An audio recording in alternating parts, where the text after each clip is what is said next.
Ayan, what's up dribblers at mga ka-shooters, kamusta? Kamusta po kayo? Ito ang inamin ni Coach Tim Cone sa gusto nilang mangyari sa kasalukuyang PBA All-Filipino Conference. Christian Stan Hardinger, Scotty Thompson ay muling masisilayan ng lakas at ang tandem nilang dalawa kontra dito sa Northport Batang Pier. Yan ang ating pag-uusapan at tatalakayin sa video ito matapos po tayong maglambing sa inyo ng isang like, share, comment down below, and don't forget to subscribe and hit that notification bell button para updated po tayo sa ating mga video.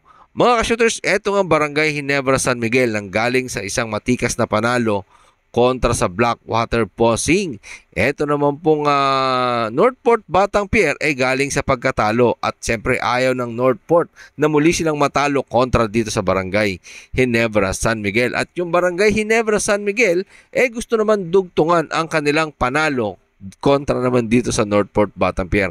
Kaya naman asahan natin na umaatikabong bakbakan na mangyayari dito sa dalawang kupunan na Barangay Ginebra San Miguel at Northport Batang Pier. Again, itong Northport galing sa pagkatalo kontra dito sa Magnolia Chicken Templados, mga shooters, at gusto ng Northport Batang Pier na dugtungan yan.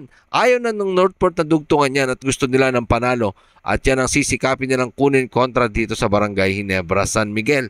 Ano nga ba ang ating aasahan sa bakbakan ng dalawang kupunan, mga shooters? No? Dahil itong dalawang kupunan ay mag-uunahan sa PBA All-Filipino team standing. Arvin Tolentino na hindi rin ganun ka-consistent yung nilalaro. Although may maganda siyang mga performance, pero pagdating nga po doon sa laban nila kontra sa Magnolia Hotshot ay bagsak ang performance ng isang Arvin Tolentino. Samantalang itong Barangay Ginebra, dalawang laro na magkasunod na natalo sila kontra sa San Miguel Virmen at sa Terra Firma Jeep. At siyempre, nanalo sila kontra sa Blackwater Bossing na pinaghahandaan din sila netong Northport Batang Pier. Matapos ang pagkatalo nila, nagkaroon sila ng outreach program dito sa Cainta. At siyempre, etong Northport Batang Pier, matapos ang kanilang pagkatalo kontra dito sa Magnolia, talaga namang naging number 3 pa din ito pong Northport Batang Pier at gusto ng Northport na madagdagan ang kanilang panalo kontra dito sa Barangay Ginebra San Miguel.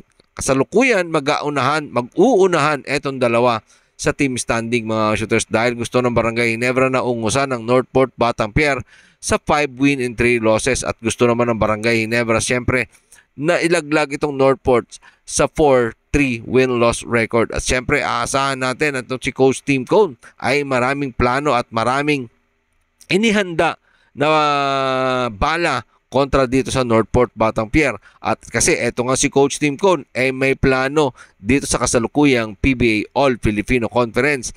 Ito nga po inamin ni Coach Tim Cone ang gusto nilang mangyari sa kasalukuyang PBA All-Filipino Conference.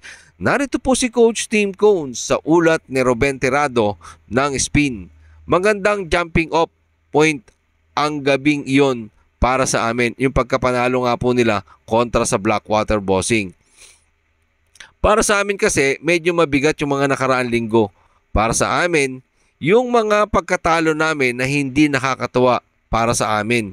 Kaya nakita ko yung mga players na ibinuhos nila ang kanilang galit na meron sila. Kaya ibinigay nila ang kanilang buong lakas sa larong iyon kontra sa Blackwater Bossing. Kumbaga mga shooters, sinabi nga ni Coach Tim Cone na lahat ng makakaya nila ay ibinubuhos nila sa isang laro, mga shooters. At ito pa nga ang maganda dyan, mga shooters, yung muling pagbabalik sa aksyon ni Scotty Thompson. Di ba mga shooters, mismong si assistant coach Richard Del Rosario na nagsabi na talagang kailangan nila si Scotty Thompson at mag-iiba ang laro pag naandyan si Scotty Thompson. Papaano mga ka-shooters, malaking bagay ang ginawa ni Scotty Thompson at yung kanyang point production. Isipin mo mga shooters, 4 points, 7 rebound, 8 assists. Matapos nga po ang pagbabalik ni Scotty Thompson para sa Barangay Ginebra San Miguel. At eto naman pong Gilas Pilipinas head coach at Barangay Ginebra San Miguel coach na si Coach Tim Cone. Ito po yung kanilang plano sa kasalukuyang PBA All-Filipino Cups. Narito po si Coach Tim Cone sa ulat ni Romel Puertes Jr. ng Inquirer. Sa kasaysayan ng PBA, kami talaga yung kupunan na hindi talaga magaling sa umpisa. Tapos try naming manalo hanggang sa dulo ng elimination. At pagdating ng playoffs, paghahandaan namin yan at gagawin ng aming makakaya, ika nga ni veteran tactician mga ka-shooters at multi-awarded coach Team Cone. Sa playoffs talaga ang target nila. At sa oras na makapasok sila doon at makalusot sila doon, natural, next doon, semifinals mga shooters. Yun ang gusto ni Coach Team Cone na mangyari dito sa kanyang kupunan mga shooters. At syempre, inaasahan ng lahat na darating sa kampyonato ito pong Barangay Ginebra. At yun ang gusto ng mga fans ng Barangay Ginebra na umabot sila sa kampyonato mga shooters, 'di ba?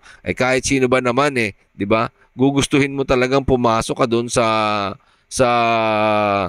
championship mga shooters at kung papaano nila tatapusin yung elimination mga shooters. At ang goal talaga nila is elimination, playoffs at semis bago ang kampyonato. Sa pagbabalik ni Scottie Thompson para dito sa Barangay Ginebra San Miguel, 'di ba? Alam naman natin na malaking bagay yung pagbabalik ni Scottie Thompson.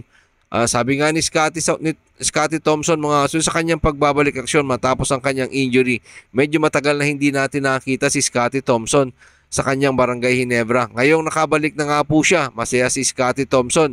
Narito nga po si Scottie Thompson sa ulat ni Romel Puertes ng Inquirer. Ito okay na, sobrang saya, sa wakas nakabalik na sa aksyon at pray lang palagi na sana laging healthy at hindi na talaga bumalik ang aking injury at maging 100%. Pero ginagawa ko ang lahat para maging okay sa araw-araw. Ito ang routine ko, stretching, conditioning, therapy. Tuloy-tuloy pa din ang aking pagpapalakas at tuloy-tuloy pa din naman ang aking pagpapakondisyon. Sa tulong ng Panginoon, gagabayan niya ako at muling makakabalik ng matikas at malakas dito sa konferensyang ito at madala ang aking Barangay Ginebra San Miguel sa magandang kinalalagyan dito sa kasalukuyang PBA All Filipino Conference. Marami pong salamat sa inyong panonood. Ano man po ang inyong opinion, question. Pag-usapan po natin yan dyan sa comment section. Ingatin, God bless everyone. Adjourn.